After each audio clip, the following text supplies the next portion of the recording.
Welcome to the Murfreesboro City Council meeting. It is July 25th, 6 o'clock. Councilman Wright has our prayer and our pledge. Everybody bow your heads. Dear Heavenly Father, please be with us as we make decisions for the city. Please begin to start the healing of the divisiveness in our country and around the world. There are people that are hurting and they need your touch, Lord. Please be with those that have spoken and unspoken needs, Lord. It's your name I pray. Amen. Amen.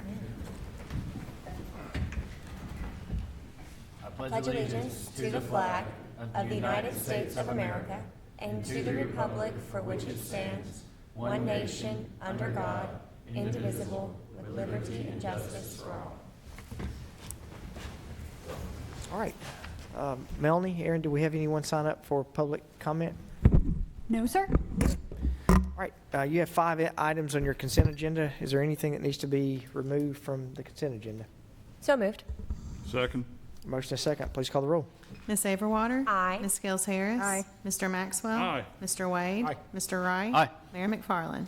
Aye. All right. We'll move to item 6, ordinance 24023, amendment to the Murfreesboro City Code regarding the airport, Chapter 3. And this is second reading. Move for approval. Second. Motion and second. Please call the roll. Ms. Averwater? Aye. Ms. Gales Harris? Aye. Mr. Maxwell? Aye. Mr. Wade? Aye. Mr. Wright? Aye. Mayor McFarland? Aye. We'll move to new business. You have ordinance 24010, City Code Chapter 12, changes at fire.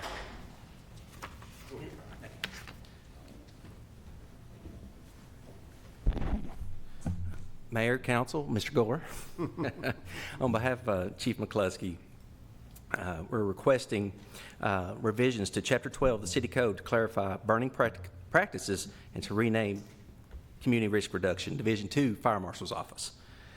So the City Code, these revisions are needed to provide guidance and recommendations for safe burning practices and promote compliance and safety at construction sites.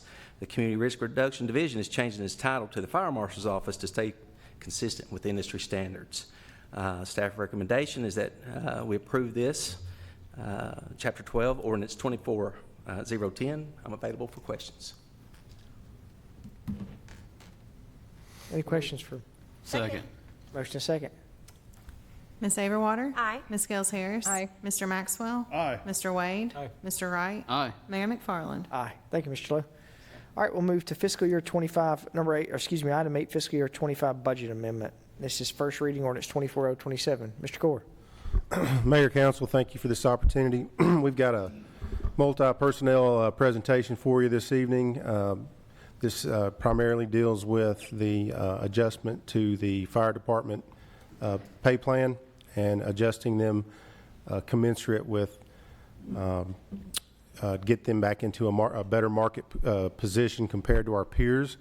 So I wanted to have Chief McCluskey,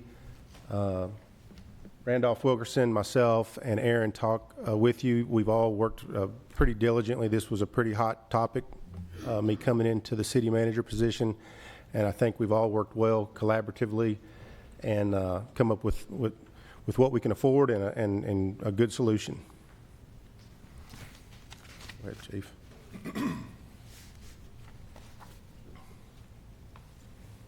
Okay.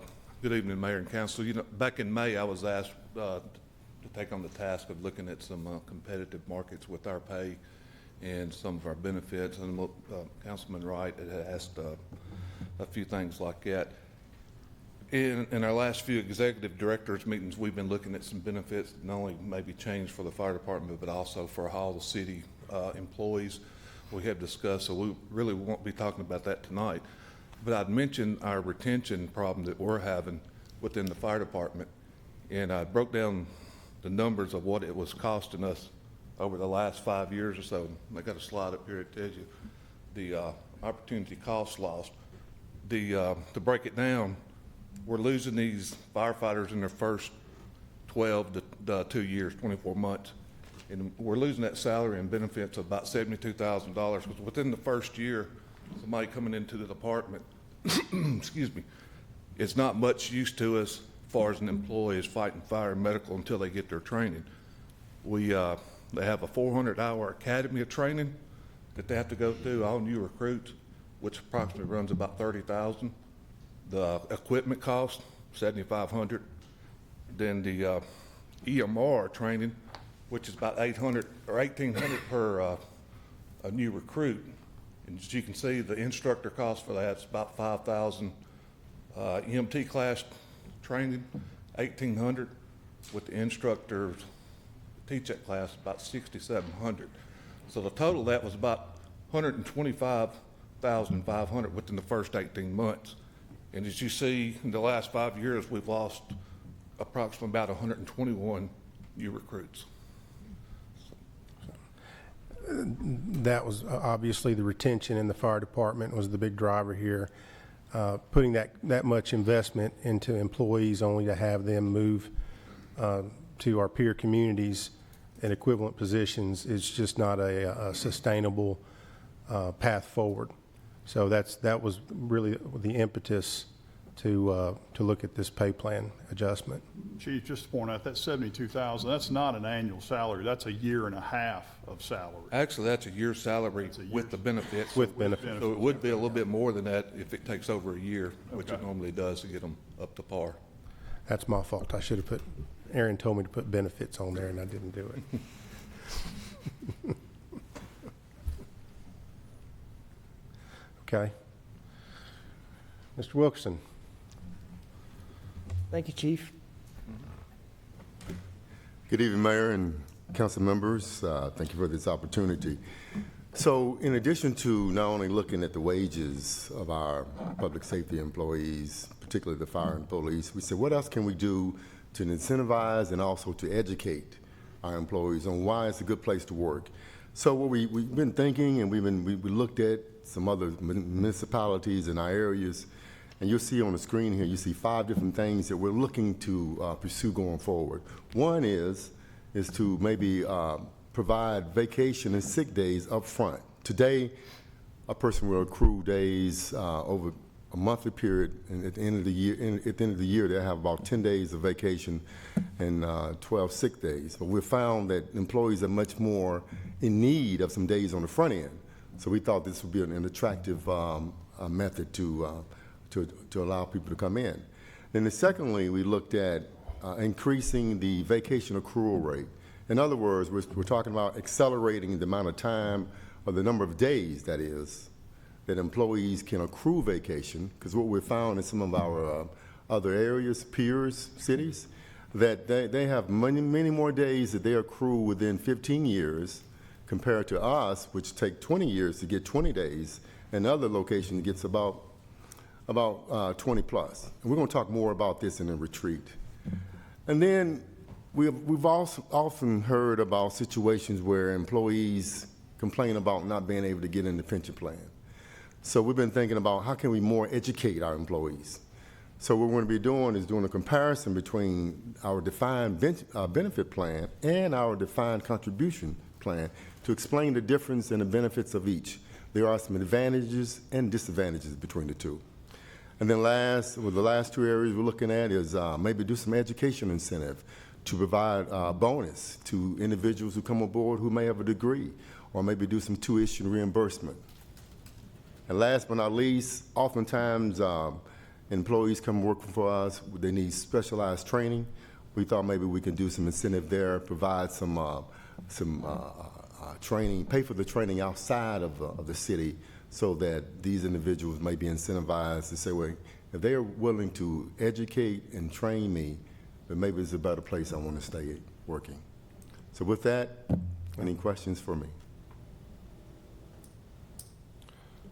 Okay. Thank you, Randolph. Thank you, Randolph. Mr. Gore. So this is kind of the simple table. We have put, this is not the comprehensive firefighter pay plan adjustment and the police pay plan adjustment, but we're kind of highlighting those entry level and AMT or EMT. I put that in there wrong. It should be EMTB, and the paramedics, and how we wanted to address those. We believe these are the retention, a significant portion of our retention issues.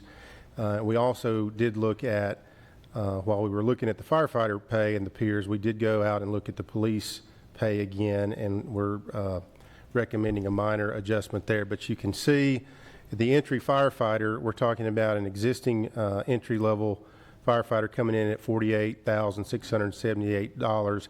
That would be increased to $56,883, around an $8,200 increase. Once they receive their certification, I think this chief is at a few months, 6 months timeframe. That first certification. Yes, they would go to 58,305 in lieu of the 52,329 now. We added a slot on the firefighter, the EMT basic. They did not have that step in there. This would be a step 3 in the firefighter pay plan. Obviously, there's no comparison there because I don't think we pay anything extra for an EMT basic right now. We looked at the advanced EMT. That would go to a $61,257 compared to the $53,637 for an increase of around $7,620. And kind of a large push where we've seen our greatest need is in the paramedic component. We're talking about a $67,616 pay versus the $54,978. So that's about a $12,638 increase to what's currently proposed.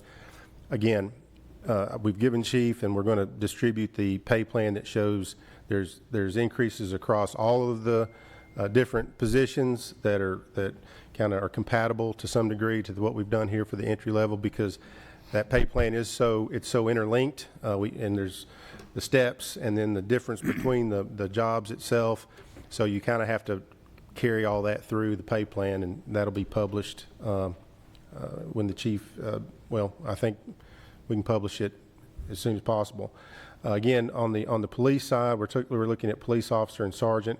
Again, we put that at 62.5 currently, and that's going to increase to 65,625, and the sergeant from 76,150 to 79,958. So those are around a $3,000 to $3,800 increase. So with that's a pretty simplified explanation of the pay plan. It gets very detailed and intricate quickly, but wanted to try to keep it simple for tonight's discussion.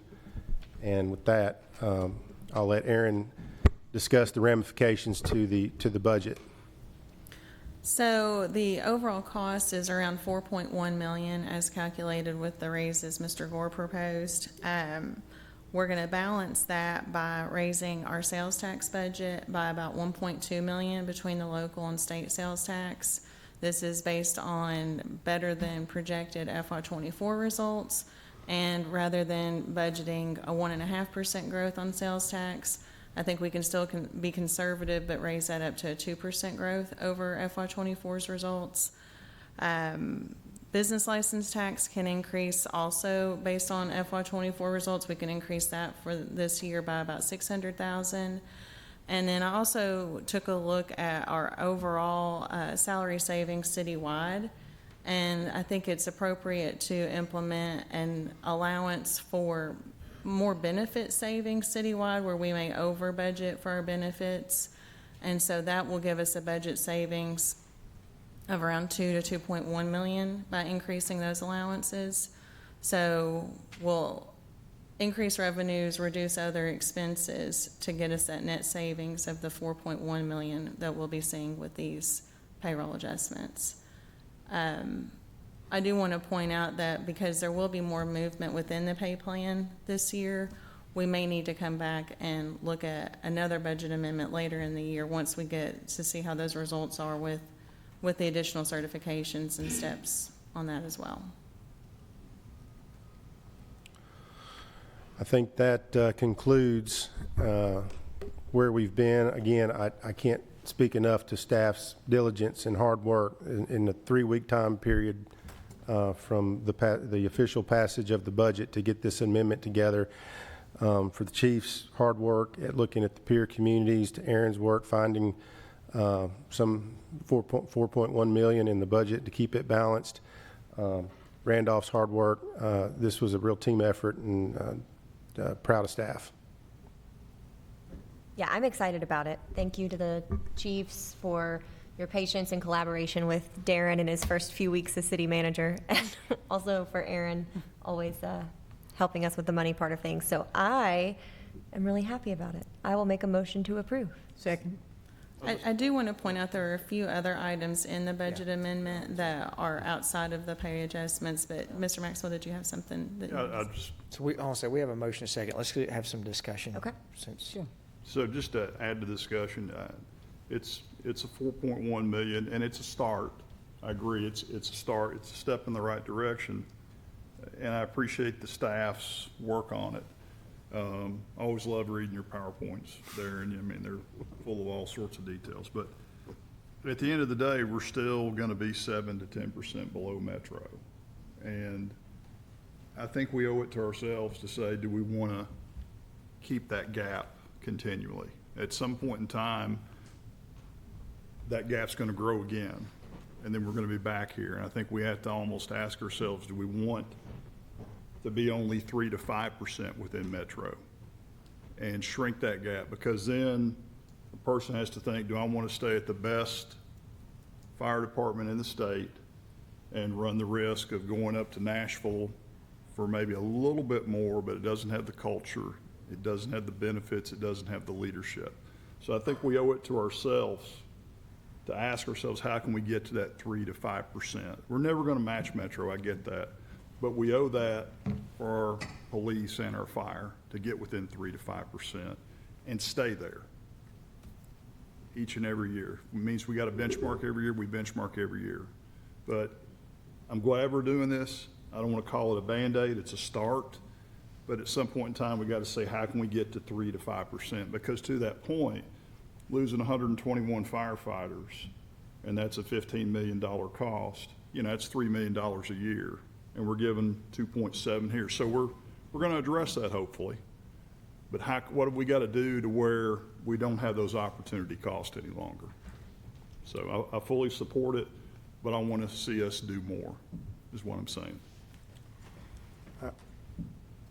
I was going to say, I completely agree. I want, you know, there's a method to the madness as we're going through this budget process, and, you know, everyone hasn't seen all the spreadsheets and calculations that have gotten to this point. So, you know, overall, looking at what happened and what we had in July, for someone who is not topped out, it's going to be on average, and we can get into the semantics on cost of living and step, but, you know, we don't spend cost of living in step, you percent of what the total percentage is. And look, I get it from the people I work with every day. We're looking at roughly a 15.5% increase up to a 17.5% increase is what the total is. And the paramedics are even more. The big yes. one, right? They're 23%. And we, you know, my first question when we sat down and after having people reach out to us, you know, to echo Austin, and, you know, and I think take responsibility for this too, is how we got this far behind.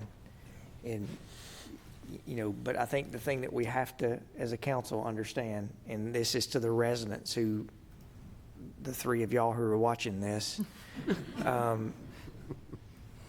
there is going to be a tail that comes with this. And Aaron has been very creative in finding how to balance the budget. But, you know, getting to 3 and 5%, which I'm totally supportive of, at some point our expenditures are rising quicker than what our revenue is coming in. And so that's the part, we talked about this, and I'm not advocating anything right now, but, you know, other municipalities that are having these increases are also having increases in other areas. And we've not done that. We've had one in 30 years. So if we're going to make sure that we're compensating public safety appropriately, there's also other tough decisions we have to make. And as we're talking about, you know, tough decisions in our workshop, you know, one of the things that really popped out going through this, and Randolph did a great job keep showing where he's keeping up with our citywide turnover. And if you look at where we are right now, we're at about a 4% turnover rate in the entire city. A couple of years ago, that was at 16, 17%. And so I think we're getting to where we need to be. But I make that comment because we just can't focus on, the two departments that we're raising up deserve every single penny, but we just can't forget that we've got other departments that we've got to look at as well. And I know we've talked about CDL drivers in water and sewer, we've talked about sanitation, so there are things that we're going to have to look at overall. We talked about maybe increasing longevity pay for people who've been here for a while. So there's a lot of these things that we're really going to need to bring behind, because this is exactly what's going to happen after these two larger increases. We're going to have other employees who are going to start coming to us saying, what about me? And, I think that's something that we have to be aware of. So I'm not trying to be the Grim Reaper. I think the police department and fire department especially deserve every single penny. But this is eerily similar in 2018 when we had a $2.5 million public safety increase, and then we had to build a school. So that was 6 years ago, and there's a lot of similarities to that and the decision that we had to make in 2018. So I say that because I think we're going to need employees at some point. If we do have to have that discussion, we need employees to have our back, to say, hey, we're in a competitive market, and here are what other municipalities are doing, and here's what we got to do. So I'm thankful that we're able to be in a spot right now that we can do this out of cash, which is saying a lot for what y'all have worked hard on.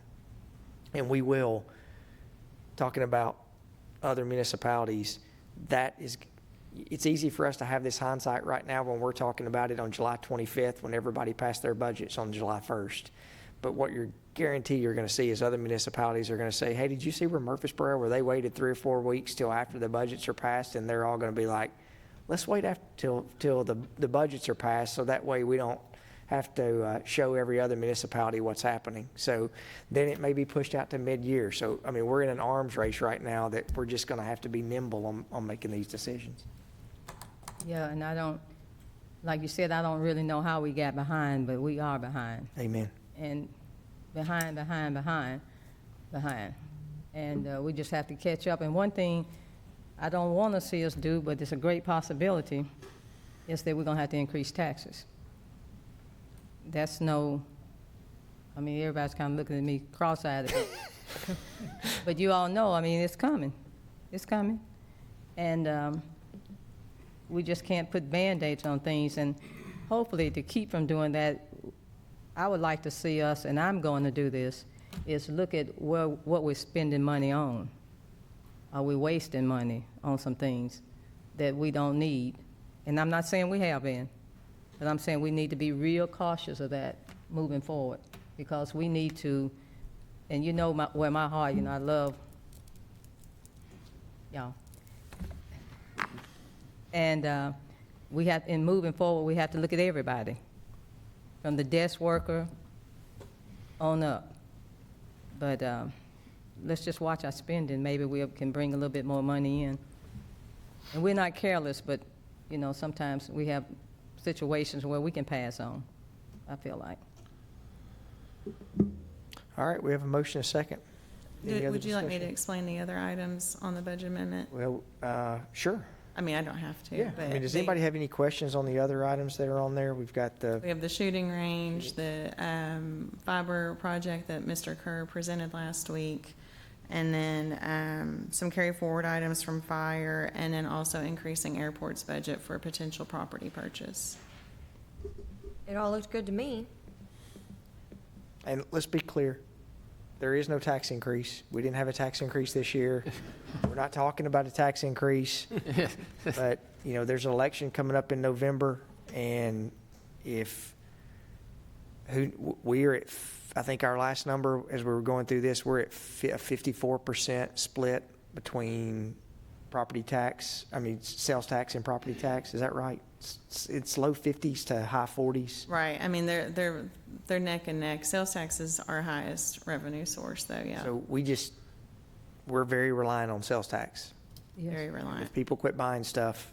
So I hope everybody who gets this raise goes out and buys something really cool in the city of Murfreesboro. If y'all don't mind making sure that that's in the employment contract, we would greatly appreciate Yeah, let me clear that up. Not in Smyrna. Buy your cars here. That's right. And let me clear that up. I'm not advocating for a tax increase. We're just looking at reality and looking at money doesn't grow on trees. And, you know, that's what I'm looking at. And I just hope these last 2 years for me, because I'll be leaving the council in 2026. I don't like to talk about it. I get teary-eyed. But I'd like to see us not increase these taxes until after I leave. I know y'all saw Mr. Gore's eyes popped up when he started talking. I told him the other day that old adage about he's taking over for the city manager and the previous city manager, you know, the old adage was like, hey, he told you to prepare 3 cards. Whenever there's a mistake, he blamed me. He opened the card, it said blame me. The second mistake he made, he opened the other card that said blame me. Then the third mistake he made, he opened the third card and it said prepare 3 cards. We have a motion and a second. Ms. Averwater. Aye. Ms. Gales Harris. Aye. Mr. Maxwell. Aye. Mr. Wade. Aye. Mr. Wright. Aye. Mayor McFarland. Aye. Thank y'all for y'all's hard work. Thank you. Appreciate you what you do for the city of Murfreesboro.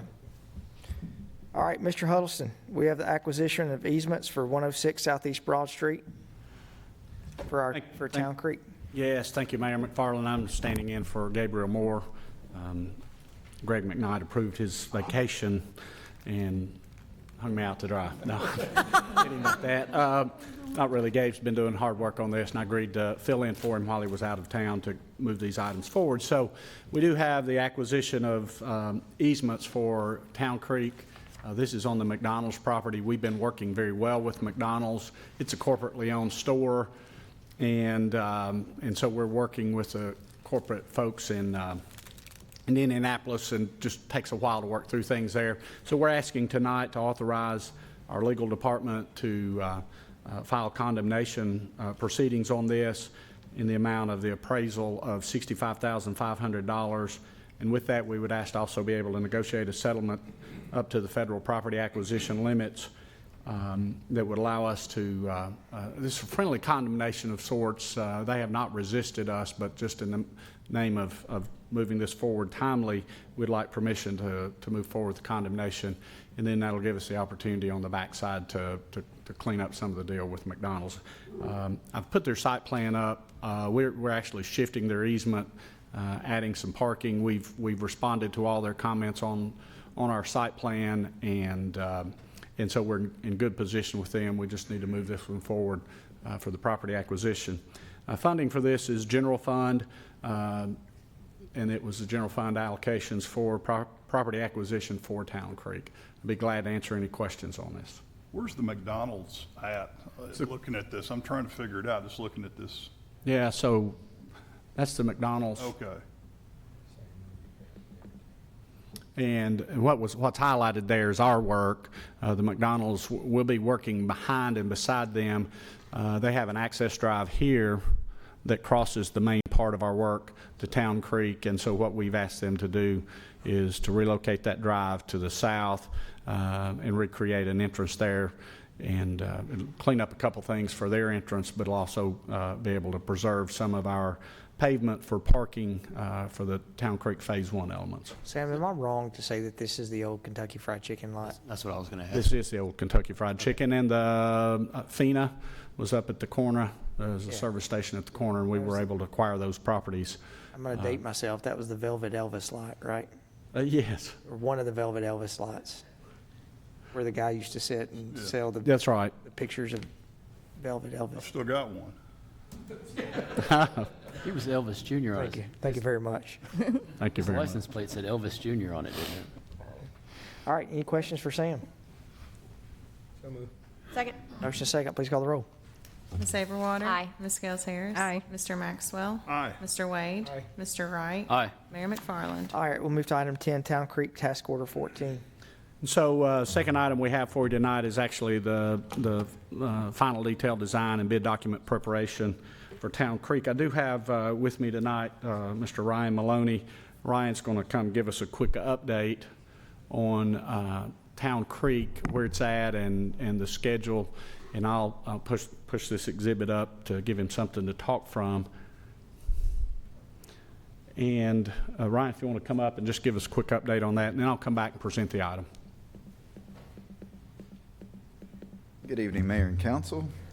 To give you a little backdrop of where we've been, we're at the 50% design completion stage right now, and a couple of milestones that have been eclipsed are the hydraulic confirmation of the channel design, which means that in essence, that flooding is less of a concern than it was when we started in terms of pre and post design condition.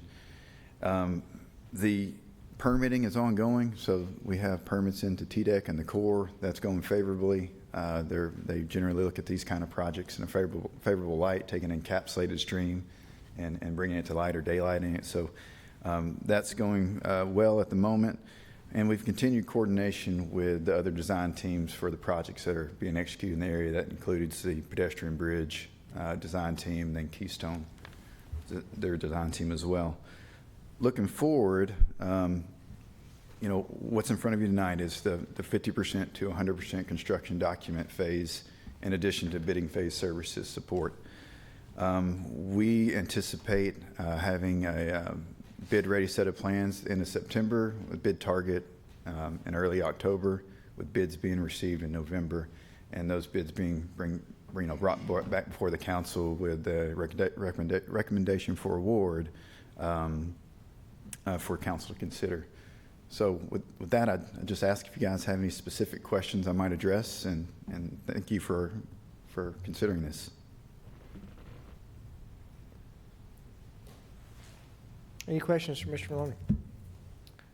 All right, thank you, Ron. Thank you, Ryan. And they've changed screens on me, so I have no idea how to erase the marks I put on there. Maybe somebody from cable TV will tell me how to do that. And maybe not, and that'll be all right too. So our item before you tonight is the professional services contract with Griggs & Maloney for this task order. It's an amount of $367,500. This is proposed to be funded from our ARPA allocation, as well as most of the construction on Town Creek. And so we recommend approval tonight, and I'd be glad to answer any questions. They sent help. Any questions? Move for approval. Second. Motion and second. Please call the roll. Ms. Saberwater. Aye. Ms. Gels Harris. Aye. Mr. Maxwell. Aye. Mr. Wade. Mr. Wright. Aye. Mayor McFarland. Aye. I needed that today. Thank you, Sam. Thank you, Sam. Did Bobby help you? Sam, you've got your son in the audience, don't you? That's right, Mayor. I wish they came to be my fan club tonight, but he's here on official business. But my son Blake and his wife Megan. Hey, glad to have y'all. All right. We'll move to taxiway A, and taxiway Alpha and Apron pavement rehabilitation change orders. Mr. Kirky.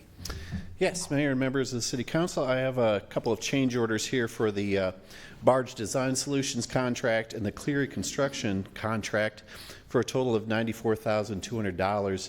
This is for a repair of a culvert under Taxiway Alpha. This is covered under the grant. We had a little money left over, so there's no change to the grant, and we've already paid our local share. It's just a change order to the contracts themselves. If you have any questions, I'll be glad to answer them. Move for approval. Second. Motion second. Please call the roll. Ms. Saberwater. Aye. Ms. Gels Harris. Aye. Mr. Maxwell. Aye. Mr. Wade. Aye. Mr. Wright. Aye. Mayor McFarland. Aye. All right, we'll move to item 12, new airport lease agreements. All right, thank you again.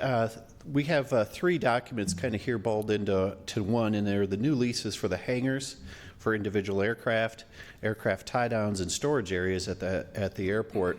This is these new leases kind of take into account the state of the industry as far as time for maintenance of aircraft, for purchasing of aircraft, providing more time in a communication between the airport and the tenant as to time to conduct those various tasks. It also takes into consideration the various different ways that aircraft are owned, either by individuals, partners, or incorporated.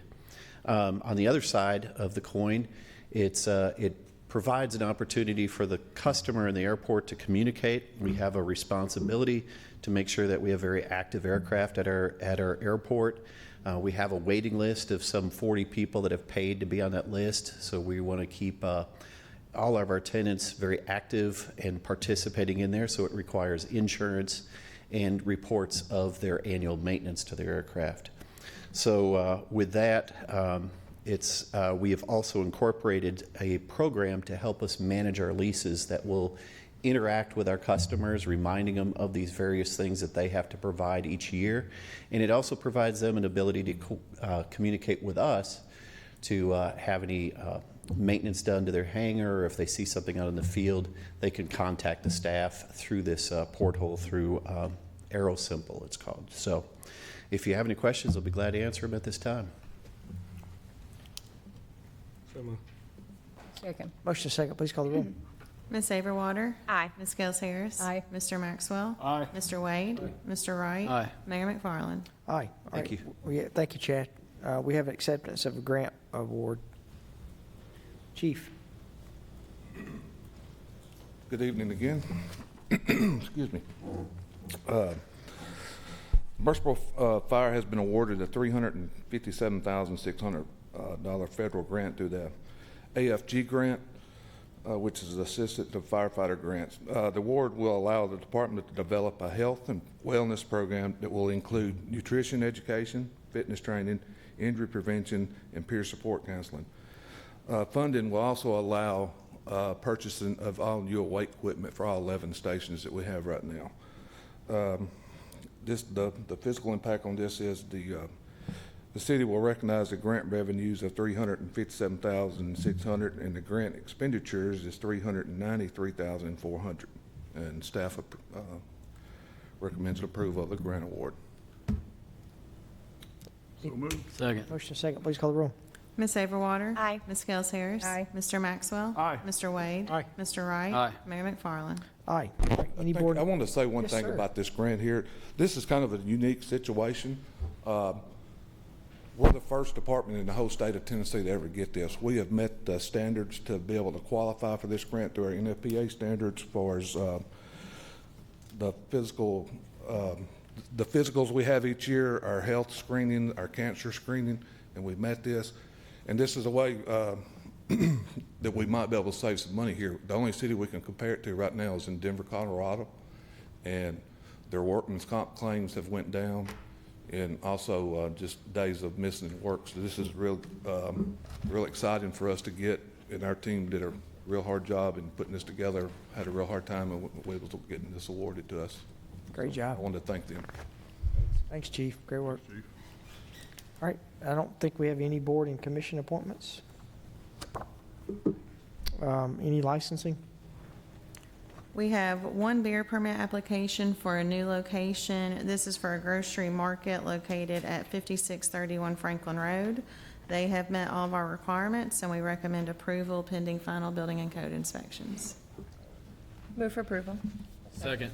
Motion second, please call the roll. Ms. Averwater? Aye. Ms. Gels Harris? Aye. Mr. Maxwell? Aye. Mr. Wade? Aye. Mr. Wright? Aye. Mayor McFarland? Aye. Any statements to be paid? No, sir. Any other business from our team? All right, any other business from council? Just a reminder, we're not meeting next week, so there's no excuse not to go vote. True. You know, wide open, so please go vote. And then, it's not on the agenda tonight, but I just wanted to, I guess, publicly thank Councilman Wright for his work on this ethics policy. And I know it's a long time coming, but it'll be coming back on August the 8th, right, Adam? That's correct, yes. Thanks to your work, too. I think it's the right thing to do. It increases transparency, and it just makes us, all accountable. So I think it's the right thing for if you're on council, if you're appointed to a board, or if you're working for the city. I think it's the right thing to do. So thanks, Sean. So our upcoming meetings, we don't meet next week. We'll meet August the 8th. Correct. That'll be a regularly scheduled meeting. That's a workshop. Okay, the 8th will be the workshop. And then Yes. on the workshop, I think we're going to talk about city court. We're going to talk about some reorganization. Yes, tax, finance, city courts. Okay. We're going to talk about the front-loaded vacation and sick, as well as maybe look at some other model, other peers that have a more aggressive accrual. Okay. And we'll be off the 15th, and then we'll meet again on the 22nd. So that means public comment will be on the 22nd, right? Correct. Okay. So make sure we'll publicize that out. All right, any questions? To the council members who are having an election on the 1st, best of luck. And we'll look out for the celebration parties that everything's free. So that's Kurt Wade's, right? All right, we'll stand adjourned.